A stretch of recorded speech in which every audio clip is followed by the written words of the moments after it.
They don't just tell us what to think, they train us how to think. It's not just that they tell us what to think, it's that they train us how to think. From grade school on, we are fed a framework for thinking about the world whose premises are completely fraudulent. Any analysis which does not take place within that framework is portrayed as ignorant at best and dangerous extremism at worst. Before we can come up with a single thought of our own about politics, we are trained to assume as our starting point that elections are real and that the official democratically elected government is the only power structure calling the shots in our country. We are trained to assume that decisions get made in our government based on how people vote in elections between two parties who oppose each other and promote the most organically popular positions on important issues in order to win votes. This is all complete bullshit, but it's the foundation we're taught to premise all our ideas and opinions about political matters upon. Before we come up with a single thought of our own about government, we are trained to assume as our starting point that the people running things in our country are known to us and occupy official positions in our capital. We are trained to assume that if we have a problem with the way things are going, there are official channels through which the powerful can be held to account and real changes can be advanced.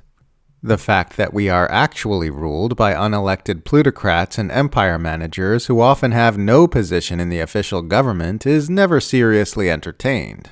Before we come up with a single thought of our own about the media, we are trained to assume as our starting point that we live in a free country with a free press instead of a dystopian civilization where the news media function as the propaganda services of our rulers. We are trained to assume that while some parts of the media may have obvious biases regarding which mainstream political faction they favor, it's still possible to get a more or less accurate read on what's happening in the world by listening to both sides of that ideological divide. None of this is true, but it's the framework in which all mainstream analysis of the Western media occurs.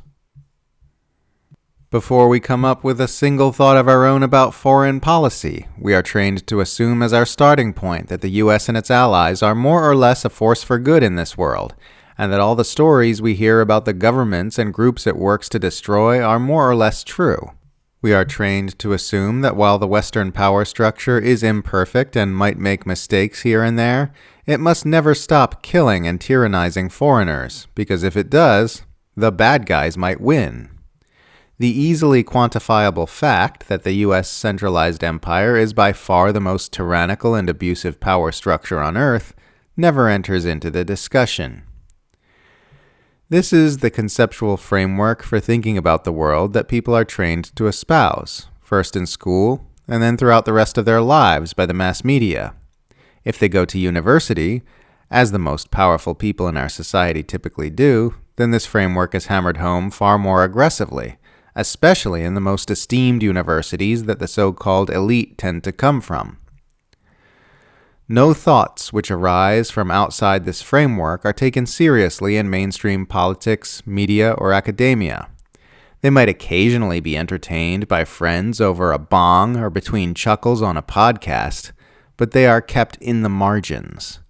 This is reinforced by the way people learn that in order to ascend to influence and success, they need to adhere to a specific way of thinking about things, thereby ensuring that all the most influential voices adhere to the authorized framework as well. Ferocious debate is permitted, but before the debate even begins, everyone involved needs to adhere to the founding assumptions of the official framework. After that, you can argue as passionately as you like with the other side of this manufactured divide, because your ideas cannot pose any serious threat to your rulers. And this, ultimately, is why the world looks the way it looks, because powerful people have been so successful at manipulating the way the public thinks about things.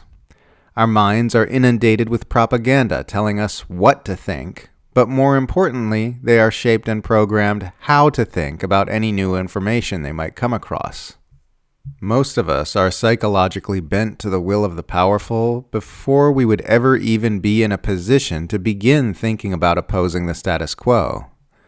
We are herded like livestock away from thoughts of revolution and change, led by tightly controlled minds the way a bull is led by the ring on its nose. Once you see how pervasive the conditioning is, you understand why getting real revolutionary movements going faces so much inertia. We won't be able to free ourselves until we find a way to free our minds.